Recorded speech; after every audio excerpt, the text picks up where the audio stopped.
about being coached by your current coach now back when you were 8 years old? Oh, not much. I don't even know if I remember that practice, to be honest with you. But yeah, kind of a funny little memory. Yeah, he said that you're the one who brought it up to him. Yeah, my dad brought it up to me. He's like, he came out and ran a practice one of the lockout years or something like that. So I don't really remember, but my dad kind of has that memory. So. Clearly planted the seeds for you. Exactly. Hey, last time you guys came here last year, I was talking to you about how good the Jets were looking. Yeah. Rinse and repeat. Yeah, kind of. Yeah, I mean they're buzzing. They got they got it figured out. I think their lineup is stays the same pretty much throughout the year, and they got the chemistry with their line mates, and each line brings a little something different. And, yeah, and obviously Helly and Noel's playing fantastic. So. I mean, first in the league for a reason. Yeah, they got a new coach. Sort of. How do they compare to last year? Is it the same? Yeah, I think pretty similar. I don't think too much has changed, but I mean they're firing on all cylinders. Yeah. Like you win 13 in a row, 15 in a row, or whatever the number was. They're a good team, and definitely gonna be a tough test to make. Got a good relationship with the guys too. It sounds like you and Nick just got together. Yeah, I think 6 of us had dinner, six, and then saw a couple guys in the afternoon. So it was it was nice, definitely to see some of the boys, and I'm sure there'll be more chatter during the game and after the game. Yeah, it's 2 straight years. They've been near the top, at the top. When do you think they'll have playoff success? I mean, I think that they're right there. I don't think that they're far away. I think you get down to the last 16, last 8, last 4. It's you're really splitting hairs. So I think that they kind of weren't.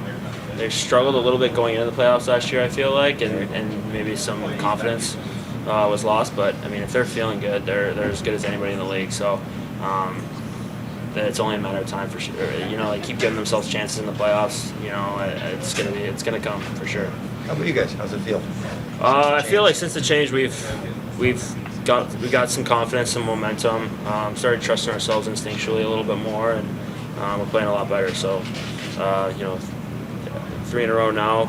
It'd be a huge win if we can get one tonight and kind of keep it going. So I think we're feeling good about the direction we're heading and some of the changes that have been made, and it's up to us to find a way to keep some momentum going through January here. What was your role? Who are your line mates right now? Kane and DeBrincat. I thought so. Yeah. Where does that rank for line mates? Yeah, I mean, I think that we've produced so far.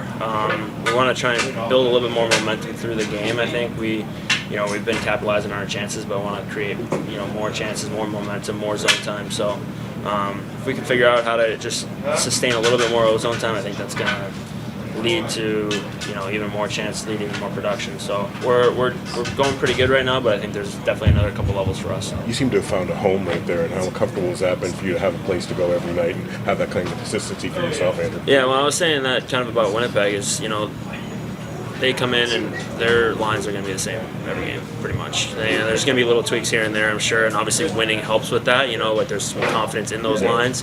And when we were losing, obviously lines are changing a lot, but it's definitely nice kind of knowing going into the rink, you know what to expect, you know what your job is, the types of players that you're playing with, the type of game you're playing, and you know what to do. And so I think we've able to build some chemistry, and now that we've played 6, 7, 8 games together, and hopefully, like I said, we can find that extra layer, that extra level. I think that we can produce even more.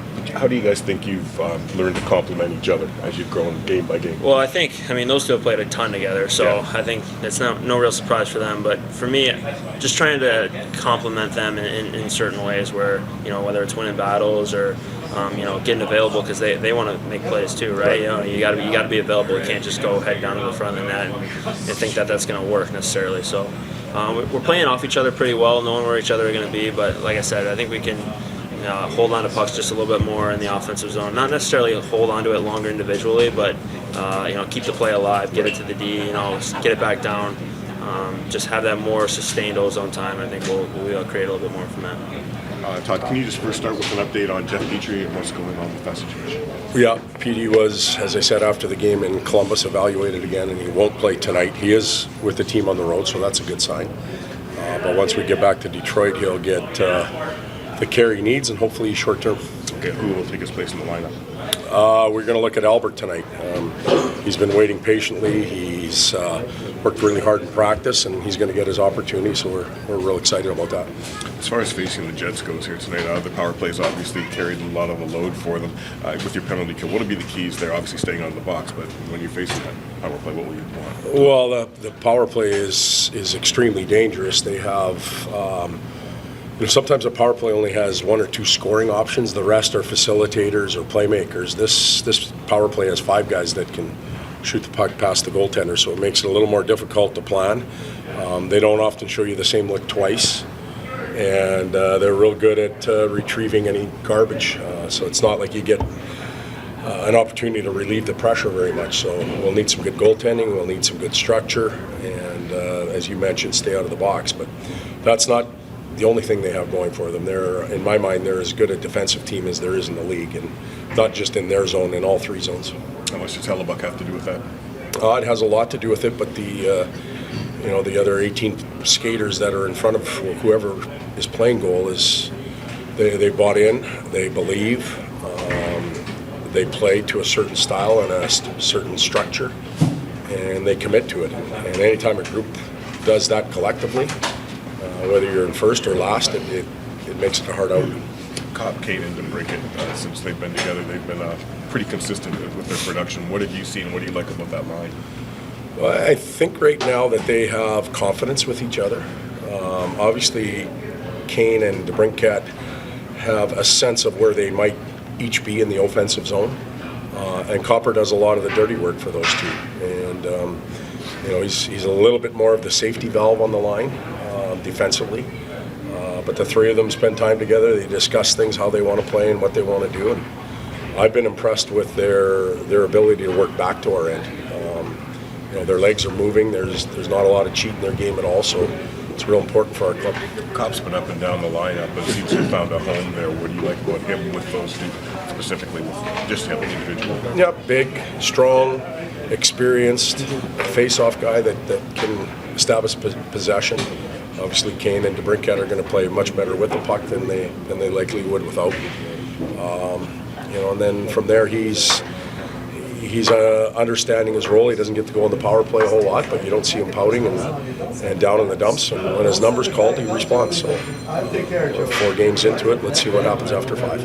One of the things you talked about doing when you first came was lifting the mood in the room, getting the spirit back up. How do you feel that's going right now? Well, when the spirit's high, you have an opportunity to advance as a team. You can give the players something new to bite off. You can adjust a forecheck or a neutral zone or whatever you want. When the spirit's a little ragged, you spend a lot of time just on that. And we have been able to advance. The spirit's been good. Obviously, winning helps. But there will be ebbs and flows throughout the year. There's going to be days where it just doesn't work and everybody's grumpy. We can wallow in that for real short periods, and then we've got to drag our butts out of it. So that's what we're trying to build up. Does this Jets team look to you just like a continuation from last season or different? Well, I haven't spent a lot of time watching the Jets. Like in my off time, I picked some teams and I tried to focus on them, and obviously Winnipeg wouldn't have been one of them. But I do know that Scotty and his staff have absorbed and maintained a lot of the concepts, but they've made some changes and added their own mark to the team. You're never the same team twice. It doesn't matter even if the same staff comes back. And the same players. Same players, same staff. You're never the same team twice. It just doesn't work that way. So they have to reestablish their identity, which they have. They have to rebuild confidence in players, which they have. So they've done an outstanding job, and the players are cooperating. That's why they're all the way up there. Thanks.